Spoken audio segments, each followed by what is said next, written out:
से काटे तीरन को, तीरन पे तीर चलावे।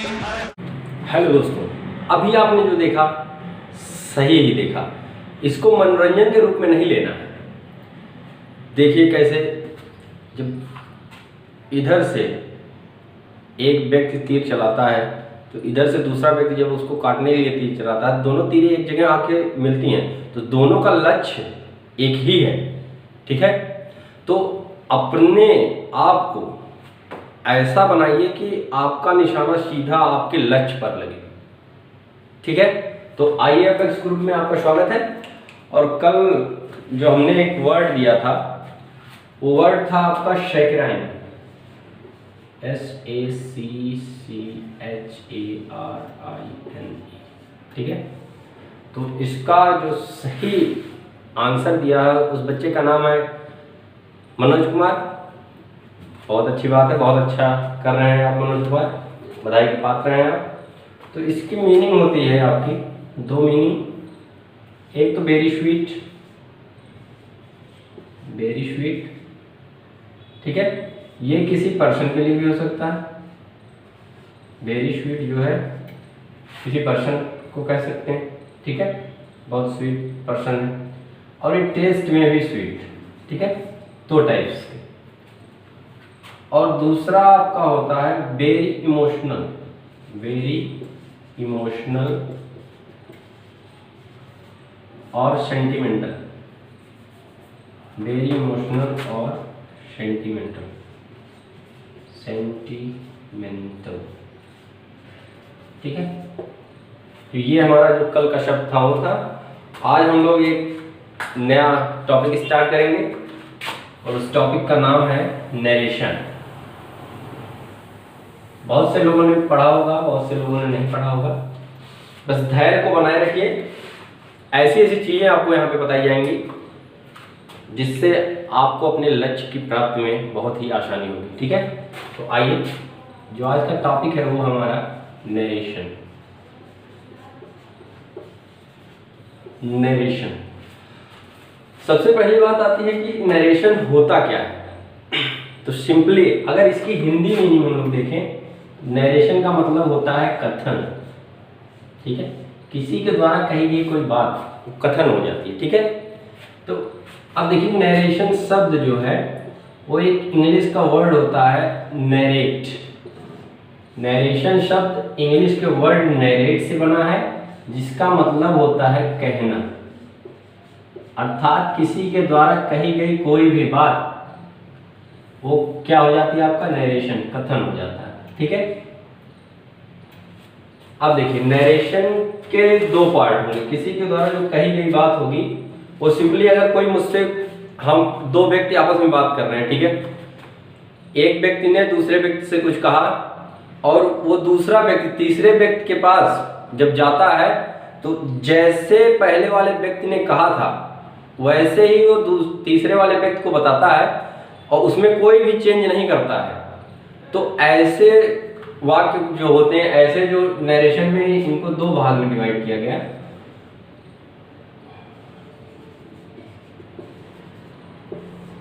एक आपका direct speech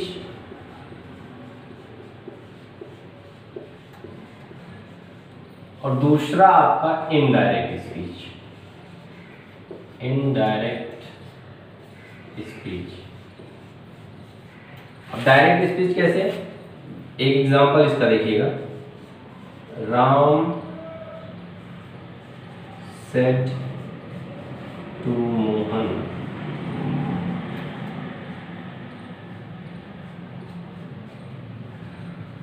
I am a good boy।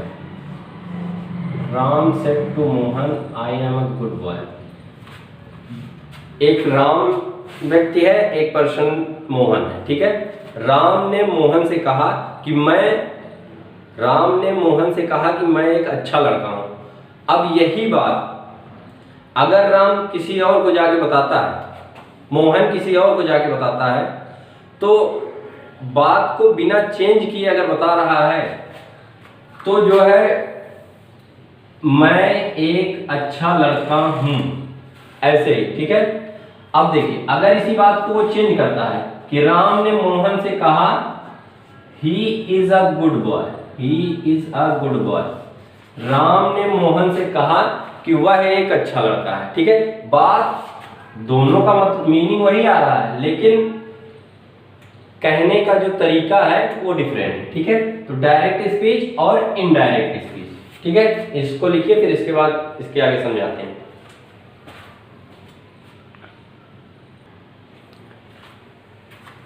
Narration को दो भागों में डिवाइड किया गया, डायरेक्ट स्पीच और इनडायरेक्ट स्पीच।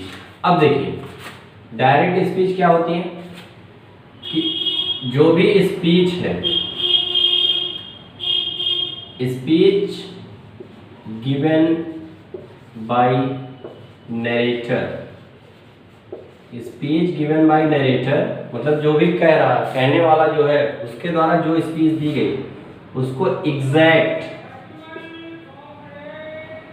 वर्ड्स में प्रेजेंट करना, उसको जो भी speech given by narrator present exact word में प्रेजेंट करना। स्पीच जो किसी नरेटर के द्वारा दी गई है उसी के एग्जैक्ट वर्ड में प्रेजेंट करना, वो किसके अंतर्गत आपका वही होगी आपकी डायरेक्ट स्पीच। उसमें कोई भी चेंज हमको नहीं करना। ठीक है, एनी रिमार्क और any speech given by the narrator is presented by using the exact word. ठीक है, अगर डेफिनेशन आप लोग को लिखना है तो लिख सकते हैं, अभी आ गई डायरेक्ट स्पीच की डेफिनेशन। स्पीच और remark given by narrator is represented, speech or remark given by narrator is represented by using exact word or expression, exact word और एक्सप्रेशन। ठीक है, ये हो गई आपकी डायरेक्ट स्पीच। इसको लिखिए, फिर बताते हैं इनडायरेक्ट स्पीच क्या होती है।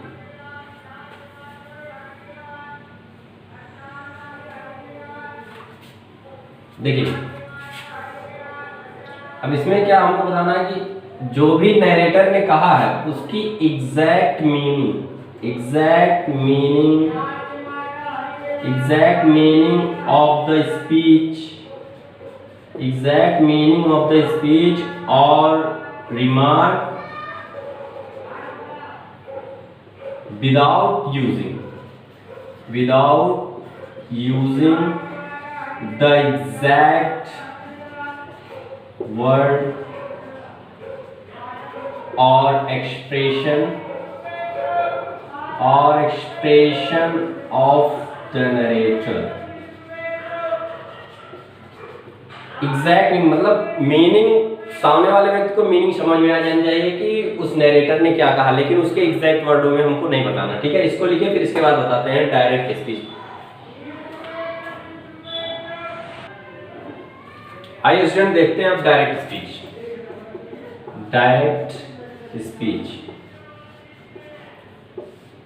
डायरेक्ट स्पीच के दो पार्ट आपके होंगे, एक होगा आपका रिपोर्टिंग वर्ड और दूसरा आपका होगा रिपोर्टेड स्पीच। ठीक है, एक आपका रिपोर्टिंग वर्ड और दूसरा आपका reported speech.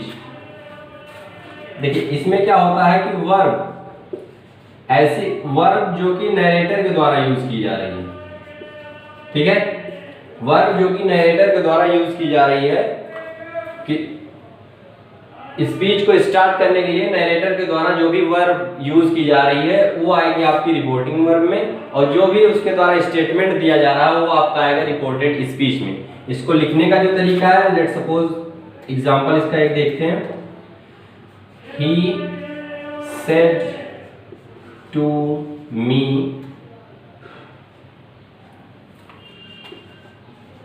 Ram is a good boy। Okay, अब देखिए इन्वर्टेड कामा के बाहर का जो सेंटेंस है आपका, ये आपका क्या हो जाएगा, रिपोर्टिंग वर्ब में आएगा, रिपोर्टिंग वर्ब। और इन्वर्टेड कामा के जो अंदर का ये सेंटेंस है, ये आपकी होगी रिपोर्टेड स्पीच, रिपोर्टेड स्पीच। ठीक है, तो रिपोर्टिंग वर्ब और रिपोर्टेड स्पीच, ये दोनों आपको पता चल गया। अब हमको क्या देखना है कि इसको ट्रांसलेट नहीं, डायरेक्ट स्पीच को इनडायरेक्ट स्पीच में चेंज करने के रूल क्या है। ठीक है, तो पहले हम आपको बता देते हैं कौन कौन से सेंटेंसेस को हमको डायरेक्ट से इनडायरेक्ट में चेंज करना है।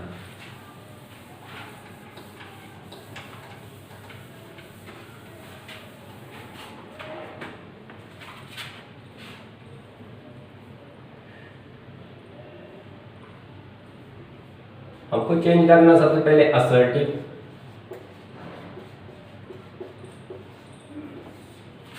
दूसरा आपका इंट्रोगेटिव, असर्टिव इंट्रोगेटिव, इंपरेटिव,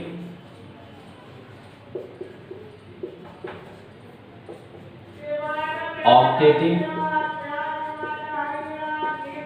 और आपका एक्सक्लेमेटरी। ठीक है, assertive, interrogative, imperative, optative, exclamatory, इन पांचों का हमको रूल देखना है कि कैसे डायरेक्ट स्पीच से इनडायरेक्ट स्पीच में चेंज किया जाता है। अलग अलग रूल है, सब आपको बताया जाएगा। धैर्य रखने की जरूरत है, जिनको आ रहा है वो भी देखें, जिनको नहीं आ रहा वो भी देखें। कुछ ना कुछ आपको नया यहाँ पे सीखने को मिलेगा। अपेक्स ग्रुप हमेशा आपके लिए कुछ ना कुछ नया लेकर आएगा। ठीक है, इन सब को हमको चेंज करना है। इसके क्या रूल है, क्या बेसिक रूल है, कैसे आपका सब्जेक्ट ऑब्जेक्ट या सब्जेक्ट कैसे चेंज होता है, या फिर आपका इन्वर्टेड कामा हटाने के लिए कंजंक्शन कौन से लगाए जाएंगे, कैसे लगाए जाएंगे। ठीक है, ये सब बताया जाएगा। ठीक है, आज के लिए इतना ही। कल से हम लोग स्टार्ट करेंगे असर्टिव सेंटेंस, और वोकैब जो है आपकी कल के लिए है वो है आपकी एंसिलरी। ठीक है, कल के लिए जो आपकी वोकैब है वो है एंसिलरी। अब आपको देखना है कि एंसिलरी की क्या मीनिंग होती है। ठीक है, तो दीजिए हमें इजाजत। आज के लिए इतना ही। बहुत बहुत धन्यवाद।